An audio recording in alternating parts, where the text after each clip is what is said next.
The views and opinions expressed in this program are those of the guests and do not necessarily reflect the official policy or position of the hosts and creators of this program. This is the Pet Buzz. This is the Pet Buzz. Freshly collected with news, Celebrity pet gossip, and the latest pet trends. The Pet Buzz gives you the latest 411 on everything pet related. everything pet related. Hosted by Petrendologist Charlotte Reed and Dr. Michael Fleck. And here's the Dynamic Pet Duo.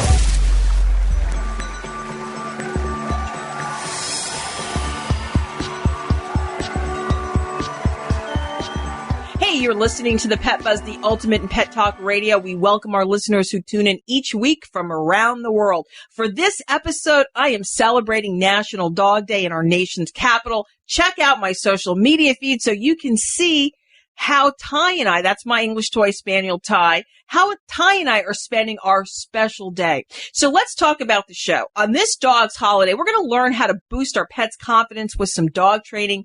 Amy Robinson, dog trainer and founder of Drool School. Don't you love that, Drool School? She'll be joining us to discuss how dog training is always a good idea for both you and your dog. Amy will be speaking to us in segment number 4. That's later on in the show. But before that, segment 3 kicks off with my I Likey of the week. After, we're going to get some instruction about how to treat your dog to a massage. Jennifer Funk of Abundant Life Massage is back with us talking about the right strokes to make your pooch feel good. And I'm also going to give you some ideas of what you and your bestie, your four-legged family member, can do on National Dog Day. That's coming up next after the end of this segment. So let's kick off our show with our first guest talking about how to paw-tay on Monday, August 26th, National Dog Day. Joining us to talk about how to throw a shindig for National Dog Day is Hayley Mehalco, founder of Puppy Parties NYC. Hello, Hayley. Thank you so much for joining us today. It's great to have you here. I mean, you're the premier party planner for pups in New York and beyond, the Hamptons and so on. So National Dog Day is coming up real soon. Do I still have time to throw a big party for my furry friends? Yeah, sure. There's definitely still time. Okay, so that's good. Well, I'm sure your services are booked and, because you're in high demand, like we said. But what's the first thing that pet owners need to think about if they want to throw a dog party? Of course. And just like any other party, there's always things that come up last minute. So definitely, knowing ahead of time how much you want to spend will definitely help once you really start to get into, purchasing all the supplies and working with different vendors, etc. So definitely having that dollar amount that you want to stick to helps. Did you hear that, everyone? She said vendors. I think it's going to be an expensive a party. Okay. So I've had a few parties myself over the years with my pooches, whether it's birthdays or theme parties. So I guess one of the great ways to start is with a canine party theme. Is that right? Can you give us some ideas for National Dog Day? Yeah, definitely. Themes are always so much fun. Depending on the time of year, you could choose a theme based on the season or a holiday. Also, if you're throwing the party for your dog, it's always great to pick out something that relates to your dog. So, for example, if your dog loves playing with balls, we've had clients who really wanted to do a sports theme. So I think just really, basing it around, like I said, the time of the year or what your dog likes to do is really great. Yeah, well, it's National Dog Day, so I could see a little red, white, and blue.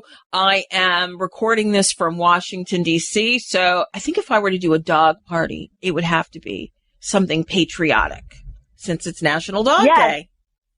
That sounds great. I think one of the things that people are always daunted by when deciding to do a party is where should they have it? Should it be inside? Should it be outside? So for me, inside is never a good thing because I don't want dogs peeing in my house.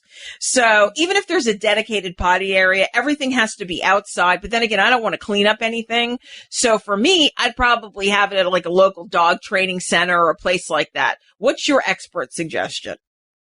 So definitely a dog-friendly space, like you said. In the city, there are so many different dog-friendly, doggy daycares, which are really great because they have dogs, in and out every day. And a lot of them have an extra space that they could allocate for a party. So that's always great. Even dog-friendly hotels. And now there's actually new cafes and bars and restaurants that have opened that allow dogs. So I think any of those options are really great. And you know what also nice is about New York City or any other big city is a lot of these large apartment buildings that are pet friendly, have a dedicated extra room that a lot of people throw dog parties and kids parties and, do other things. I mean, sometimes they have business centers in the apartment buildings, but they also have these extra spaces. And I think those are also great. And then, the other thing is nobody likes to clean up, not even me. But when you have 7 dogs, you do a lot of cleaning anyway, but you can hire staff. So that's why I think it's always a good idea to have it at these places. Well, if you've just joined us, we're talking with Hayley Mehalco, founder of Puppy Parties NYC. She is one swanky party planner. She services swanky pets, rich pets, and probably a few not so rich pets in New York City and the Hamptons and beyond. So let's talk party activities. What should we do to have a memorable soiree? Anything that dogs like to do. Dogs will be dogs. So anything with balls, even setting up like an agility if you're doing something outside and you have a lot of room. Setting up like an agility course is always fun. And actually, like you mentioned, we just had this party out in the Hamptons this past weekend, and we had doggy pools, which was really great because it was a hot summer day. So, Great. Pool party. Having the dogs be able to splash off and get into the water. Yeah, a pool party sounds great. Everyone knows I live in Florida now and go back and forth to my apartment in New York. But a pool party can be really fun. You just have to have constant supervision when dogs are around the water. And maybe some dogs will wear life jackets, or some dogs wear those kind of cool bathing suits and trunks and stuff like that. And there's also great water toys. So, really, I think your mind can just kind of expand, Okay, so here's the big thing. What do I serve? What kind of beverages and food do I need to have at my doggy party? And are dogs as picky as humans? Yeah, you definitely want to have food for the dogs. So whether it be treats, if it's like a birthday party, you want to have a dog-friendly cake. And yeah, depending to like if you have humans at the event, you're going to want to serve food for the adults as well. But definitely, yeah, something fun for the dogs. Like I said, like a cake is always great. Okay. Who do I invite? And also, should I provide any instruction to the pet parents? I think it all depends on the type of party. But honestly, whoever you'd like to invite, it's always a good idea to invite the dog owners. So if you're looking just to have a party for the dogs, to have their owners come, so they could be there to supervise their dog. And, plus honestly, they like to be there too and join in on the fun. And then if you're looking to do like a private party, you can invite like your friends, even if they don't have dogs. Your friends, your family. So I think it all depends on like the type of party and, where you're having it. No, I think that's a good point. I always found when I did dog parties, I always invited my dog's friends because I knew that group of dogs got along really well. So maybe I didn't know everybody's addresses. But at least if I went to the dog park and there was a core group of people I used to hang out with, I would invite them because the dogs all got along and I didn't have to worry. If I invited a lot of strange people and their dogs, strangers to my dog and his friends, then we might have a little problems. But I always found like doing fun activities, like having a dog trainer there, having someone to do an activity gets dogs moving around. I'm sure Hayley would agree. Well, anything else you can think of, especially since it's National Dog Day? Yeah, it's always great to give back. That's something that we strongly believe in and do with a lot of our events. So I think, if you're looking to have a party, do what you can to help other dogs that aren't as fortunate. So whether that be doing like a monetary donation to a local like shelter, or a lot of these organizations also have like a wish list. So they have, you could go on Amazon and they have a list already created. And you could choose to, like, if they need doggy, like, beds or blankets or anything, and you're able to give them, a gift to give back. I think that's a great idea. And you can also put something like on your invitation, hey, in lieu of gifts, we're asking you to donate $20 to our charity. Or maybe you could even have a rescue dog from the charity that's up for adoption that you think maybe one of your friends who's looking for a dog might find interesting. I think that's always a good thing. But obviously that has to be worked out well in advance. Well, Hayley, thank you so much for joining us and giving us and sharing your expert potty advice. Thank you for having me. We're going to have you back. We're going to have to get you back a few times during the course of the year. Well, everyone, that was Hayley Mehalco, founder of Puppy Parties NYC. To learn more about her party planning, her excellent party planning service, visit puppypartiesnyc.com. Let's take a commercial break and come back with Celebrity Pet Scoop and some ideas on how you and your pooch can spend National Dog Day. Stay tuned.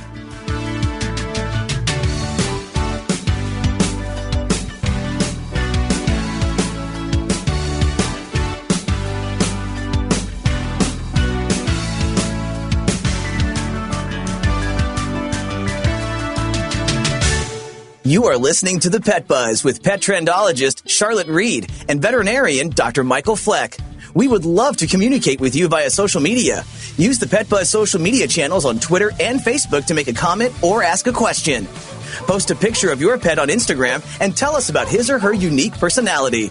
You can also write to us at team@thepetbuzz.com. For more information about our show, our guests, and buzzworthy freebies, visit us at thepetbuzz.com. Hey, my name is Rory Diamond. I am the CEO of Canines for Warriors. We are the nation's largest provider of service dogs for disabled American veterans, and we are asking everyone to support Puppies Assisting Wounded Service Persons Act, House Bill 3130. Absolutely critical to do this. It will require the VA to help organizations like Canines for Warriors serve our disabled veterans with incredible life-saving service dogs and to recover from post-traumatic stress. Please contact your member of Congress to support Puppies Assisting Wounded Service Persons Act, House Bill 3130. Warmer temperatures mean more time outside. You have sunscreen for yourself, but what about Fido? According to the American Animal Hospital Association and the American College of Veterinary Dermatology, pets need sunscreen too. I love two things, sports and my dog Chester. Where I go, he goes. To the beach, to play soccer, everywhere. We spend a lot of time together in the sun, so I always carry a can of EpiPet sunscreen, so Chester is protected from the sun's harmful UV rays. I just spray it on and I don't have to worry. Chester is protected, so I know my sports buddies can be with me for a long time. Thanks, EpiPet. Use EpiPet Sun Protector, the only FDA-approved pet sunscreen on short-haired, light-colored, hairless golden retrievers and other dogs susceptible to skin cancer. Contained in a sports bottle, EpiPet allows you to turn the bottle upside down, making it easier to spray your dog all over to protect your dog from the sun all day and every day. Visit epi-pet.com.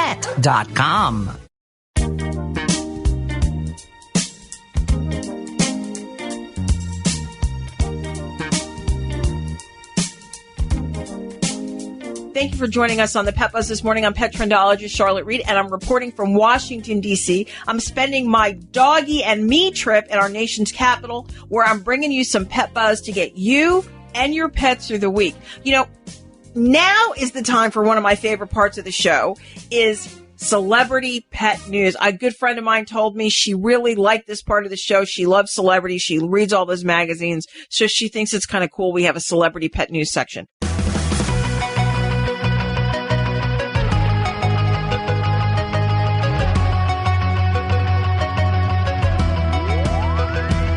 Well, you know, celebrities are just like us when it comes to their dogs. They love them unconditionally. They brag about their pets and they post pics on their social media channels.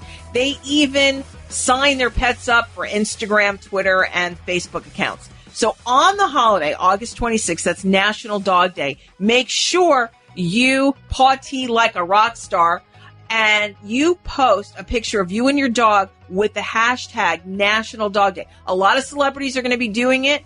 So let us know, because we want to know what your favorite celebrities are doing, and we want them to see you and get ideas from you about what you and your pooch and how you and your pooch are spending the day. I think that's great. And definitely check out with, you know, Sophie Turner, Joe Jonas, Justin Bieber, Jennifer Lopez. They all have pets. Check out what your favorite celebrities are doing. Maybe Billy Ray Cyrus, maybe a little Nas X. Check out what they're going to be doing with their pets. Okay? Well, now it's time to talk about National Dog Day and what you and your four-legged friend can do. Well, you know, National Dog Day, it really is one of my favorite holidays, and I've made a complete guide here for some of the things that you guys can do. Our best friends deserve to be celebrated every day of the year, so make sure you don't skip out on your furry friend's big day. Besides, who needs an extra excuse to treat your pup? Okay, well, National Dog Day, if you want to know, started in 2004 after an animal enthusiast and pet lover, Colleen Page, wanted to honor man and woman's best friend. It also serves as a great opportunity to highlight adoptable dogs and rescue services. The holiday is also known as National Dog Day, Dog Appreciation Day, World Dog Day, and International Dog Day. Well, there's an endless amount of ways to celebrate the holiday. So if your pooch likes to explore, take a day trip and go hiking, or just take a long walk in a new neighborhood so he or she can enjoy new sights and new sounds. You know, treat them with their favorite dog biscuits, or if you like to bake like me, cook up some tasty treats. Maybe you're not up for a potty, but consider enjoying a play date with one of your dog's best friends. Check out community National Dog Day events in your area. You're going to meet some new friends for your dog and maybe for you. You might even find the dog lover of your dreams there. You never need an excuse to spoil your pet. Maybe what you want to do is go out to your favorite pet store and buy him a new toy or splurge on his comfort with a new bed. But most importantly, I think this is the most important thing. Tell your dog that you love him or her. So I have 7 dogs, and I'm away. So Ty's with me. So the other ones are home. So I'm going to make sure I do a video chat with Dr. Fleck so all my pets can see me. And if, I have a cat and it's National Dog Day, but I'll be telling him I love him too. Hayden, I love you. And lastly, you want to take lots of pictures so both you and your dog can really enjoy your day. That's really key. I'm Petrendologist Charlotte Reed, and now I'm going to talk about my fave for the week, my I likey. That's the way it has to be, 'cause that's the way I like it. It's genius. I like it. I love it so much. I like it. It's to die for. I like it. Well, since I decided to celebrate in Washington, D.C., I decided to treat Ty to an Auburn Leather Crafters leash and collar. Now, the company manufactures high-quality leather products for your pets. And here's the thing. The owners of Auburn, who I know personally, are committed to bringing you products that reflect the pride of being made in the USA. So since we're spending National Dog Day in the nation's capital, I decided to gift Tyne with the American Traditions leather and ribbon dog collar and leash. So it's beautiful leather on the collar and leash, and it's decorated with stars and stripes ribbon. So we've got a little pride there, USA pride, celebrate the nation's capital. And the leash and collar, to me, really represent quality, excellent craftsmanship, and really the pride that I have for my country. So I'm going to post a picture of Ty wearing the leash and collar so you guys can see that. So I'm going to tell you, stay tuned, because next we're going to talk about how to treat your pet to a massage. Now, this is a segment not to be missed.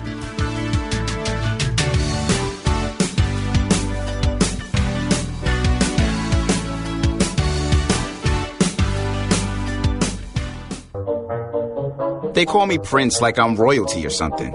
But the places I've lived ain't no palaces. So I don't need grilled salmon or a new scratching post. Just give me a cardboard box and a can of tuna and we're good. You can even change my name. I'm cool being the kitty formerly known as Prince. A person is the best thing to happen to a shelter pet. Be that person. Adopt. I'm Petrendologist Charlotte Reed with a Healthy Pet, Healthy You tip. There are many reasons that you might have to shelter at home with your pet, such as unsafe air quality, dangerous roads, and/or high winds and flying debris, but you have to be prepared. So here are some suggestions. Make sure your pet's inside. If it's unsafe for you to be outside, it's unsafe for him too. Know the location of your pet's emergency go bag. It should have already been stocked with extra food, water, first aid kit, and other essentials your pet needs. Take your pet with you to a room that's safe. The room's location is based on whether you are sheltering from a hurricane, earthquake, tornado, flood, or blizzard. If there's a wildfire, it's best to take your pet and leave the premises immediately. Bring a battery-operated radio to ensure that you can get updates from emergency officials, even if the power goes out and your phone or internet connection are down. If time allows, move your pet's favorite bed or blanket to your safe room so that you can make him as comfortable as possible until the threat passes. Since pets can get restless if cooped up inside in one room, bring items to keep him engaged, such as toys, games, and learning activities. Make sure your pet has a place to relieve himself. Keeping puppy pee pads on hand can be useful for this purpose, as can potty training your dog to go indoors. Have a few disposable litter boxes for cats, too. Make sure to have cleaning supplies on hand in case of an accident. Keep your pet away from the windows. Debris may be flying around during a storm due to high winds. In fact, the Center for Disease Control and Prevention says that flying debris is the most common cause of injury during a hurricane. Be ready for you and your pet to leave at a moment's notice. Keep your dog's leash, crate, or carrier and any necessarily travel gear near the exit. For cats, have a carrier or pop-up shelter and other essentials. Once gone, you can refer to your emergency evacuation plan. You know, pets know when there's panic in the air, so try to remain as calm as possible. This is Petrendologist Charlotte Reed with a Healthy Pet, Healthy You tip. Stay safe. My name is Mike Ruiz, and I was born and raised in Montreal, Canada, and now I live in New Jersey. The thing that made me fall in love with Oliver was the very first time I met him. He was being fostered by a friend of mine whom I was visiting. I opened the door to my friend's house, and Oliver came running up to me, sat at my feet, and looked up at me with the most beautiful, big, brown, soulful eyes. And within 24 hours, I had filled out all the paperwork, and Oliver was my son. I've experienced a lot of discrimination with Oliver. We would walk down the street and people would literally cross the street. When they would see us coming, they saw like a menacing pit bull type dog. I just found it so baffling because Oliver was the sweetest, gentlest creature that I've ever met in my entire life. Sadly, I lost Oliver in August of 2018. I wanted to commemorate him in a way that was very meaningful. So I got this tattoo of him. It's just such an amazing thing. Knowing that I carry him in my heart, I now carry him on my arm. My name is Mike Ruiz, and Oliver and I are individuals. Does your pet have dry, flaky, and itchy skin? Do you find yourself visiting the veterinarian repeatedly because Fido or Fluffy has skin allergies or ear infections? I love animals and want my pets to be healthy, so I asked our vet who recommended EpiPet Ear Cleaner. It's super simple, and it even smells good. Every week I use it on both my dog and my cat to gently remove wax and debris. I even told my friend Aiden to try EpiPet on his dog Sophie, who always had red ears. But not anymore. Now we both have happy and healthy pets. Thanks, EpiPet. Developed by a veterinarian, EpiPet is a revolutionary, high-performance skin and ear care product line made with the finest natural ingredients. EpiPet, for you and your pet, means better pet health. For more information, visit epi-pet.com.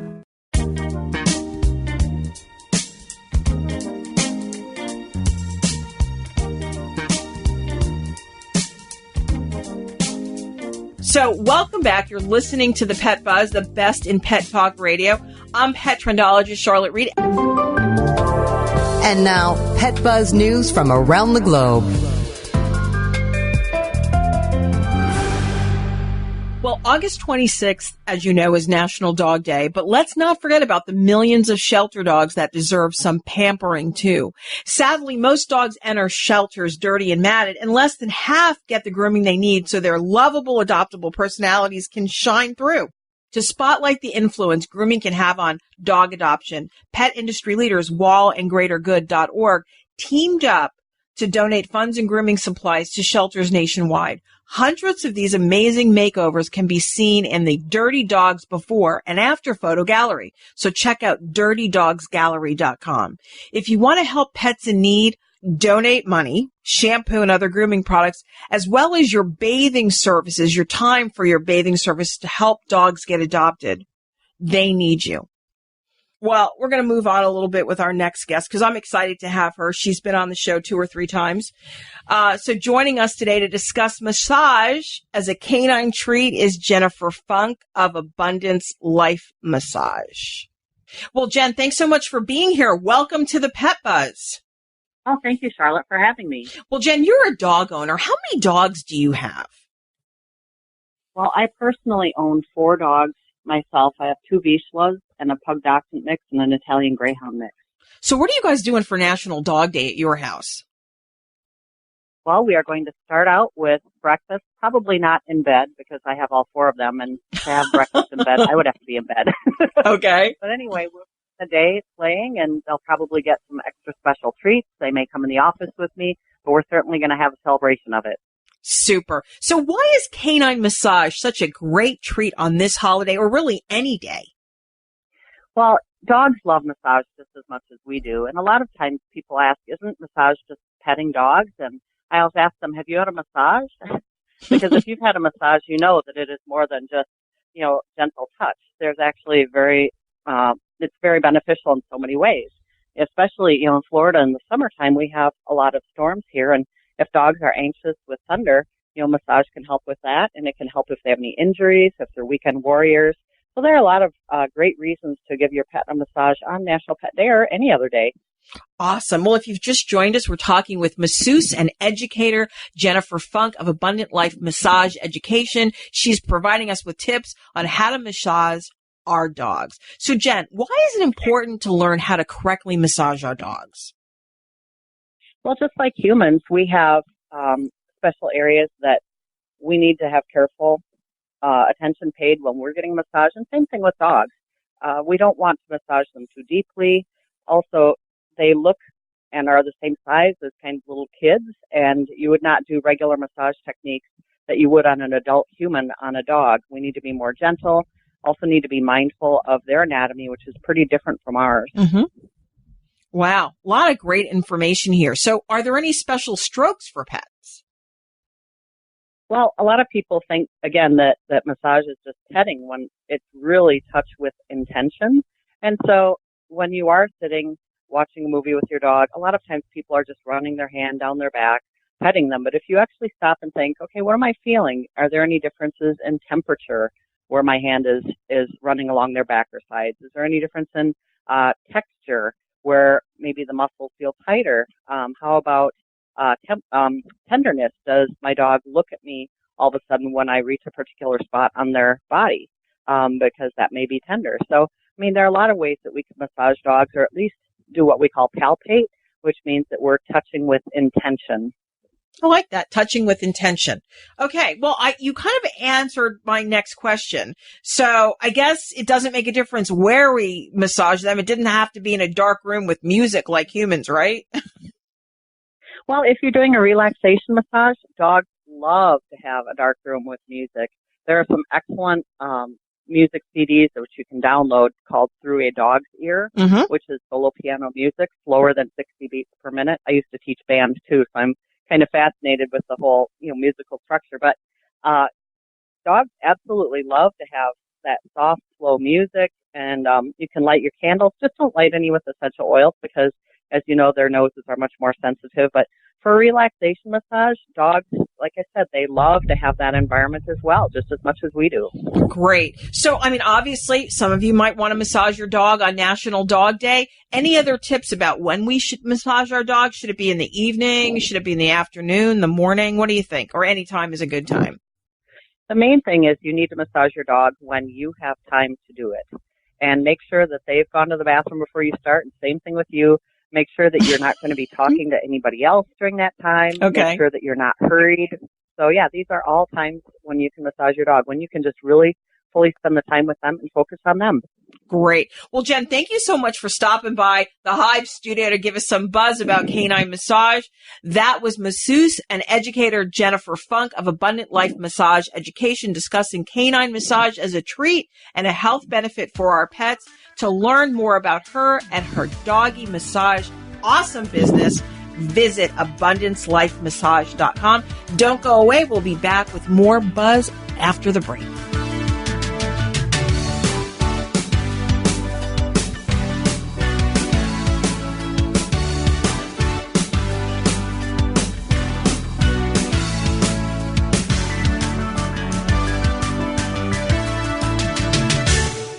You are listening to The Pet Buzz with Petrendologist Charlotte Reed and veterinarian Dr. Michael Fleck. We would love to communicate with you via social media. Use the Pet Buzz social media channels on Twitter and Facebook to make a comment or ask a question. Post a picture of your pet on Instagram and tell us about his or her unique personality.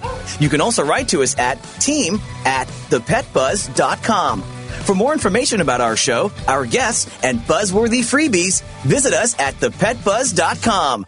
My name is Mike Ruiz, and I was born and raised in Montreal, Canada, and now I live in New Jersey. The thing that made me fall in love with Oliver was the very first time I met him. He was being fostered by a friend of mine whom I was visiting. I opened the door to my friend's house, and Oliver came running up to me, sat at my feet, and looked up at me with the most beautiful, big, brown, soulful eyes. And within 24 hours, I had filled out all the paperwork, and Oliver was my son. I've experienced a lot of discrimination with Oliver. We would walk down the street, and people would literally cross the street. When they would see us coming, they saw like a menacing pit bull type dog. I just found it so baffling because Oliver was the sweetest, gentlest creature that I've ever met in my entire life. Sadly, I lost Oliver in August of 2018. I wanted to commemorate him in a way that was very meaningful, so I got this tattoo of him. It's just such an amazing thing. Knowing that I carry him in my heart, I now carry him on my arm. My name is Mike Ruiz, and Oliver and I are individuals.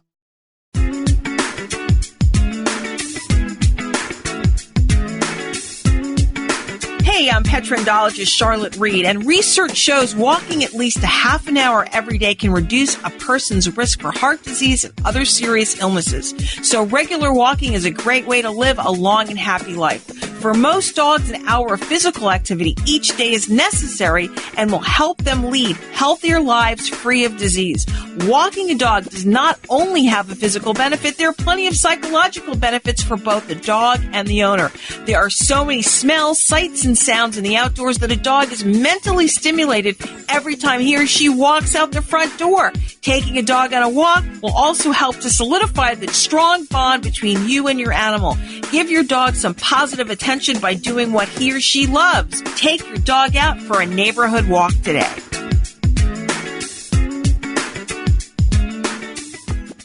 Hey, my name is Rory Diamond. I am the CEO of Canines for Warriors. We are the nation's largest provider of service dogs for disabled American veterans, and we are asking everyone to support Puppies Assisting Wounded Service Persons Act, House Bill 3130. Absolutely critical to do this. It will require the VA to help organizations like Canines for Warriors serve our disabled veterans with incredible life-saving service dogs and to recover from post-traumatic stress. Please contact your member of Congress to support Puppies Assisting Wounded Service Persons Act, House Bill 3130. So I'm a cat, and I just moved in with this new human, and she's got this little toy she's always playing with, all day long. Tap, tap, tap, tap, bloop, bloop. She can't put it down. There it is. Oh, and get this. She even talks to it. Last week she asked it for Chinese, and guess what? Egg rolls showed up. Like magic. Humans have cool toys. A person is the best thing to happen to a shelter pet. Be that person. Adopt. Brought to you by the Ad Council and the ShelterPetProject.org. When your doctor recommended omega fatty acids as a daily supplement, he told you that they promoted better heart, brain, skin, joint, and immune system health.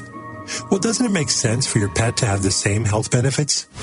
EpiPet Whole Fish Treat, an all-natural smoked fish supplement, is 100% bioavailable, bringing your pets the nutrients they need to keep them healthy and happy.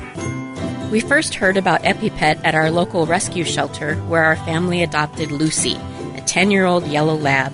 She was in tough shape, but we noticed within just a few days how soft and thick her coat was getting. She has more energy now, loves to chase her favorite tennis ball, and most importantly, how happy and healthy Lucy is now. We could not be happier.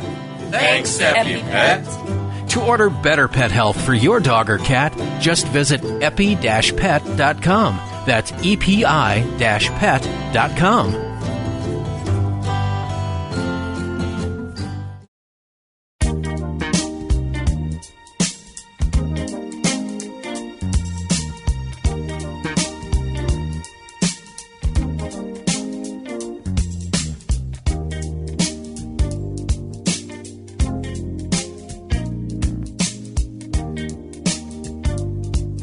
I'm Petrendologist Charlotte Reed, and I want to remind you that here at the Pet Buzz, we're urban, suburban, and country. Well, today I'm reporting from our nation's capital, Washington, D.C. You know, D.C. is so pet-friendly with so many hotels, parks, and restaurants. Ty, my dog, and I, my English toy spaniel, who is about 13 years old, and you've seen pictures of him, his tongue hangs out. Well, we're having such a wonderful time visiting the sites and meeting lots of other dog lovers from Maryland, Virginia, as well as Washington. Okay, so let's move on. Well, on National Dog Day, I think it's always a great idea to do an activity that can promote the animal-human bond. You know, training your dog throughout his life will ensure that you have a mentally and physically stimulated dog, but you will also enhance your bond as you both grow older. So joining us to talk about taking time or taking the opportunity to spend some quality time with your dog on National Dog Day or any day is Amy Robinson, dog trainer extraordinaire and founder of, don't you love this, Drool School. Hey, Amy, thanks for joining us today. So my big question is every day National Dog Day at your house? Just yesterday I was out with a friend, and we just ran into this golden doodle, and I just stopped everything and had this beautiful moment, this eye contact, and it just made me smile. So, well, on this day, we enjoy spoiling our dogs on National Dog Day. Can you give us any ideas about how we can spend some quality time with our dogs? Yeah, and quality time, again, we're not watching, binge watching Netflix with the dog sitting at our feet. That's not that much fun for the dog. Oh, it can be if you include some doggy ice cream. Yeah, perhaps, but really they want to do things. Okay. They can lay around anytime. They really want to get up and do stuff. So one of the things that's fun and doesn't require a lot of effort is a little mini picnic. So think about anything, dogs love anything that involves hanging around in the cool grass, fresh dirt, favorite foods, and hanging out with you. So I like to go to like a little pocket park or maybe a short trail and sort of earn the repast by walking around and then package the dog's treats in a little container and bring your own stuff. You might bring a couple apple slices, something the dog doesn't normally get. Okay. And this will all be a big hit. You sit down, you enjoy it together, and then you head on home. This takes maybe an hour. Okay. Any dog training involved in that? There could be, sure. I think dog training is marvelous for increasing the bond between you and your dog. Remember, they want to naturally follow a leader. So unless they have a leader, they're feeling a little bit lost. And you can become the leader without being a drill sergeant. So just offering a few directives and lots of praise in response is a way to say to your dog, I approve of what you're doing and keep up the good work. Yeah, I mean, it sounds like it's a great way to boost your dog's confidence. But, I think a lot of people make this mistake. They get a puppy or they adopt an adolescent dog and they do some training in the beginning, and then that's kind of it. They just assume that it either sticks or it doesn't. So do you recommend training a dog or mini sessions throughout the dog's life? Yes, absolutely. In fact, I often will train like a 6 or 8-year-old dog, and people are saying, are you sure he can still learn? Yes, absolutely. And the dog loves it. And the proof of that is if you were to get a puppy in your life and you've already got an older dog, when you start working with that puppy, that dog will be right at your elbow saying, hey, what about me? Hey, what about me? I want to do this stuff too. Yeah, hey, what about me? And what do I do next? Just like you said, the dog's looking for a leader, so he needs some direction. And I think training also boosts confidence. Wouldn't you agree? Makes the dog feel comfortable. Well, because again, he's got that leadership and he doesn't have to make the hard decisions in life because you're making those decisions for him. So he can relax and let you sort of take over. I think that's great. And also it's a great way to mentally and physically stimulate your dog. Okay, so other than basic obedience, let's say I'm sitting around, it's National Dog Day. I want to do something kind of fun with my dog. What other kind of dog training, other than basic, could pet and pet owners participate in? Well, a couple things I like to do. I like to marry up training with play. And this has been super effective for my business, and owners love it, dogs love it. One of the things I do is I'll take a leash and wrap it around the handle of an empty gallon water jug.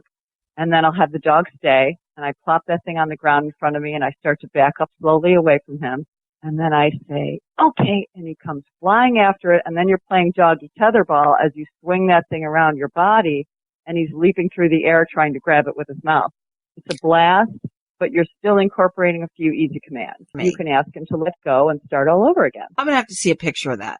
Sounds kind of cool. Oh, it's funny. I bet it is. It's really funny. And then another fun thing is you can let them tear and shred stuff up. They really want to work their teeth. One of my favorite things to do is just take an empty Amazon box, rip off the tape, make sure there's no staples in it, stuff that box with like some plain brown paper, swipe a little maybe peanut butter on the bottom, then put in some dog toys and a bone and hide it, and then just put it on the ground and let him have at it. And if you video that, that's perfectly Instagrammable, right?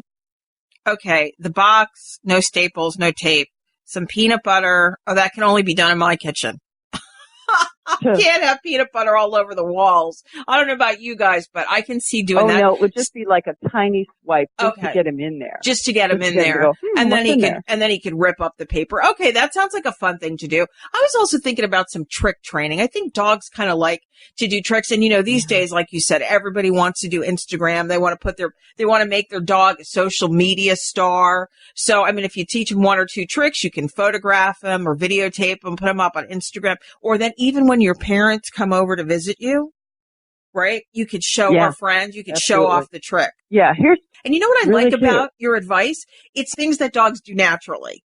I don't think it's so hard for them to lift up a paw or, like you said, they're in that bow position already. So why not? Why just add a little training to that? I like that. Favorite thing is to pop the dog in the car and take him to a different spot. Take him out of his neighborhood.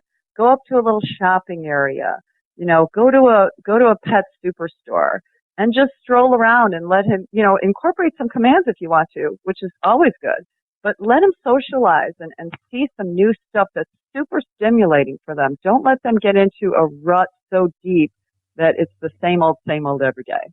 I think that's a great point. Last question for you. Since National Dog Day helps promote adoption, and if you're fortunate to find the dog of your dreams on Monday, when should you start training him? I would say pretty much immediately, but you're really going to provide training through structure.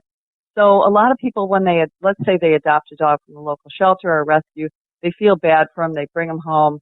They give him full access, the couch, the bed. That's not really what you want to do. You really want to provide a structured environment where he knows what to expect. And then slowly over time, if you want to dole out your privileges, go ahead and do that. But it's important first to let them know, here are the house rules. Here's how we behave. This is how you should behave. And, just gentle understanding. The dog will meet you more than halfway, in my experience. Great. Well, Amy, thank you so much for joining us today. Everyone, that was dog trainer Amy Robinson, the founder of Drool School. For more information about Amy and her training techniques, visit amyrobinsondogexpert.com. What a great interview with Amy Robinson. Well, it's that time. It's time to wrap up the show. I don't know if you heard the bell, but I just did. So before we go, we want to give you a preview of next week's show. Well, next week, Dr. Fleck will be back with me, and we're going to be talking about feline leukemia, pets, and the single scene. Now, that's a segment that you don't want to miss, and non-surgical methods of castration and hysterectomies. But before I go, I also want to thank my guests. So special thanks to Hayley Mehalco, Jennifer Funk, and Amy Robinson. Of course, we must thank our sponsors, the Animal Medical Center of Bradenton and EpiPet, making better skin, coat, and ear care products for healthier pets everywhere. And just so you know, you can follow along on our social media channels as the show airs. You'll see videos, pics, notes, and, any thoughts of ours that pertain to the show. And this week, it's going to be great because I'm in Washington, so you'll get to see some of the monuments and the things that Ty and I get to visit. Well, if you have a question, write me at team@thepetbuzz.com, and I will cover your question or your comment on our next show. And if you've missed any portion of this show, visit our social media channels and listen to the linked podcast on Monday morning. That's National Dog Day. Most importantly, I want you to remember, Dr. Fleck and I are here each week to help you take better care of your pets. So peace out and pet love. Happy National Dog Day and goodbye. Thank you for listening to this episode of The Pet Buzz. The Pet Buzz is hosted by the dynamic pet duo, Petrendologist Charlotte Reed and Dr. Michael Fleck. Tune in each week for the latest 411 on everything pet related. Visit our website at www.thepetbuzz.com. Learn more about us, the show, and our guests. My name is Michelle Schaefer. I'm the mom of 3 boys, and I'm from Haddonfield and North Wildwood, New Jersey. I met Aladdin through my work with Lilo's Promise Animal Rescue, and I foster the emaciated dogs that come into our program. Aladdin came to us. He had been dumped at the side of the road. He weighed about 18 pounds. He had broken bones, other wounds, and he was missing 12 teeth. He was the worst abuse case I had ever seen. The most moving experience that I've had while working with Aladdin were when we were first responders at the Pulse nightclub shooting in Orlando, Florida, and Aladdin usually works off leash. He was on leash that night, and he led me over to a very specific person, and here that man had been in the nightclub the night of the shootings. He and Aladdin shared a very special moment that really made me cry. Aladdin has changed the way I see the world in a million different ways. The main thing is to treat people with kindness and compassion. My name is Michelle Schaefer, and Aladdin and I are individuals.